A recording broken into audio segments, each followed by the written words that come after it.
Même, nous les avons réunis pour aboutir à 8 recommandations. Ces 8 recommandations, nous vous les avons reproduites dans le dossier et elles sont notre feuille de route. Ça n'était pas fait pour simplement avoir quelques idées. C'était réellement la définition d'une feuille de route. Et cette feuille de route, elle est notre programme 2019-2020 en la matière. Nous voulons faire de l'éducation nationale le fer de lance des politiques environnementales et de la mobilisation. Le meilleur moment de la journée. Rien ne vaut le confort Isotoner. Maintien ergonomique, double densité de mousse. Chaussons Isotoner, ils ont tout pour plaire. L'école, ce sera désormais 3 grands cycles de 3 ans chacun. L'école, ce sera désormais 3 grands cycles de 3 ans chacun, du CP jusqu'à la 3e. Premier cycle, CP, CE1, CE2, l'âge de la maîtrise du langage et de la langue française, avec un accent particulier mis sur l'oral. Parler, c'est aussi une activité qui s'apprend, c'est une activité cadrée, c'est une activité contrôlée. C'est très important pour les jeunes aujourd'hui d'apprendre à parler. Les élèves apprendront également dans ce cycle le code informatique. Deuxième cycle, CM1, CM2, 6e. Les élèves consolideront les apprentissages fondamentaux et feront une transition en douceur entre le primaire et le collège.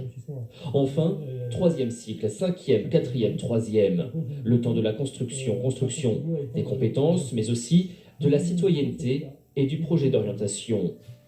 L'objectif, en fait, c'est de donner à chaque enfant le temps d'apprendre à son rythme. Un élève peut maîtriser la lecture presque à la fin du CP, un autre la maîtrisera simplement en CE1. L'important, c'est plutôt qu'à la fin du CE2, l'ensemble des élèves parviennent aux objectifs fixés. Cela permettra aussi aux enseignants de travailler collectivement et d'élaborer des projets en interdisciplinarité. Des changements qui leur seront soumis, une consultation par Internet sera organisée avant l'été. Vous le voyez justement dans votre dossier, je voudrais insister sur certains points. Il y aura 250 000 éco-délégués, autrement dit un délégué par classe en France, au collège et au lycée. Cet éco-délégué contribuera à ce qu'il y ait des actions pour l'environnement dans la classe. Ce sont des choses très simples. D'abord, l'école, ce sera désormais 3 grands cycles de 3 ans chacun, du CP jusqu'à la 3e. Premier cycle, CP, CE1, CE2, l'âge de la maîtrise du langage et de la langue française, avec un accent particulier mis sur l'oral. Parler, c'est aussi une activité qui s'apprend, c'est une activité cadrée, c'est une activité contrôlée. C'est très important pour les jeunes aujourd'hui d'apprendre à parler. Les élèves apprendront également dans ce cycle le code informatique. Deuxième cycle, CM1, CM2, 6. Les jeunes aujourd'hui d'apprendre à parler. Les élèves apprendront également dans ce cycle le code informatique. Deuxième cycle, autant que possible dans l'ensemble des écoles primaires. L'école, ce sera désormais 3 grands cycles de 3 ans chacun, du CP jusqu'à la 3e. Premier cycle, CP, CE1, CE2, l'âge de la maîtrise du langage et de la langue française, avec un accent particulier mis sur l'oral. Parler, c'est aussi une activité qui s'apprend, c'est une activité cadrée, c'est une activité contrôlée. C'est très important pour les jeunes aujourd'hui d'apprendre à parler. Les élèves apprendront également dans ce cycle le code informatique. Deuxième cycle, CM1, CM2, 6e. Les élèves consolideront les apprentissages fondamentaux et feront une transition en douceur entre le primaire et le collège. Enfin, troisième cycle, 5e, 4e, 3e, le temps de la construction des compétences, mais aussi de la citoyenneté et du projet d'orientation. L'objectif, en fait, c'est de donner à chaque enfant le temps d'apprendre à son rythme. Un élève peut maîtriser la lecture presque à la fin du CP, un autre la maîtrisera simplement en CE1. L'important, c'est plutôt qu'à la fin du CE2, l'ensemble des élèves parviennent aux objectifs fixés. Cela permettra aussi aux enseignants de travailler collectivement et d'élaborer des projets en interdisciplinarité. Des changements qui leur seront soumis, une consultation par Internet sera organisée avant l'été.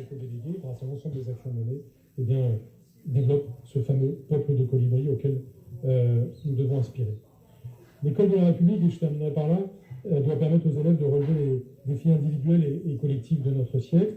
On en a un bel exemple avec l'environnement, il y en a d'autres, avec d'autres sujets. La grande question qui nous est posée, c'est comment est-ce que ce monde de plus en plus technologique peut être un monde de plus en plus humain. Ça passe par la réussite de nos élèves, ça passe par leur engagement. Sur les sujets de l'environnement, nous ne voulons pas une génération de pessimistes déprimés. C'est évidemment un des risques. Nous voulons une génération d'acteurs, de gens qui prennent leur destin en main, et ils l'ont montré magnifiquement le 15 mars et dans les jours et les semaines qui suivent. On a donc là un potentiel d'action, et je vous dirais un potentiel d'optimisme auquel je tiens beaucoup, parce que c'est ce dont nous avons besoin aussi, c'est l'esprit collectif et l'optimisme. Et bien c'est avec cet esprit collectif et cet optimisme que je débute cette rentrée 2019-2020. Merci beaucoup.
Le directeur marketing de Smava est très fier de ce produit d'appel. Sur notre site Smava, le client peut avoir un crédit à taux négatif. C'est un crédit d'un montant de 1 000 € qui s'étale sur 24 mois. Il choisit ici le montant et la durée. Ensuite, sur la page d'après, il doit donner ses coordonnées personnelles et ensuite il reçoit son crédit à taux négatif. Leur offre se limite à 1 000 €. Sur 24 mois, le client n'en rembourse que 995 et 843 centimes. Un tout petit bénéfice qui fait la différence auprès des clients. En septembre, plus de 20 000 avaient déjà souscrit. Pour le moment, la marque assume cette perte. Elle voit un intérêt tout autre.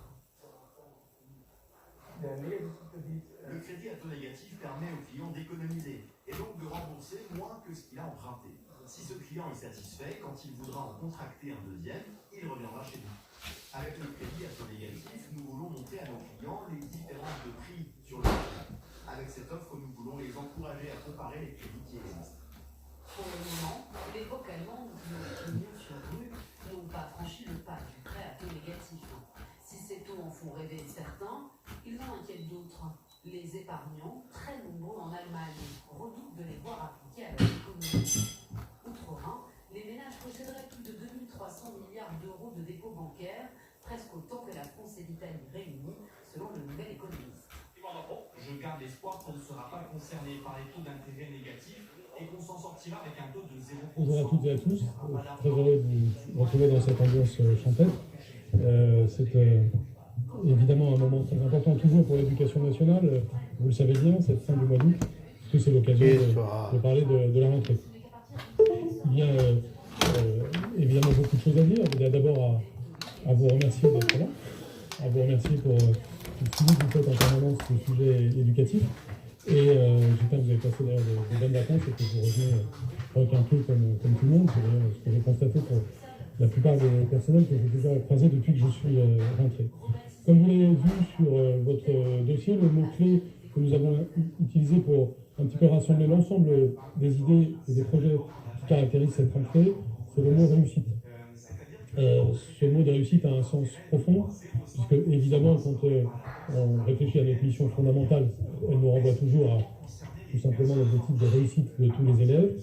Et derrière cette réussite, c'est évidemment toute une série de réussites collectives, la réussite du système éducatif français, la réussite de la France, qui est derrière.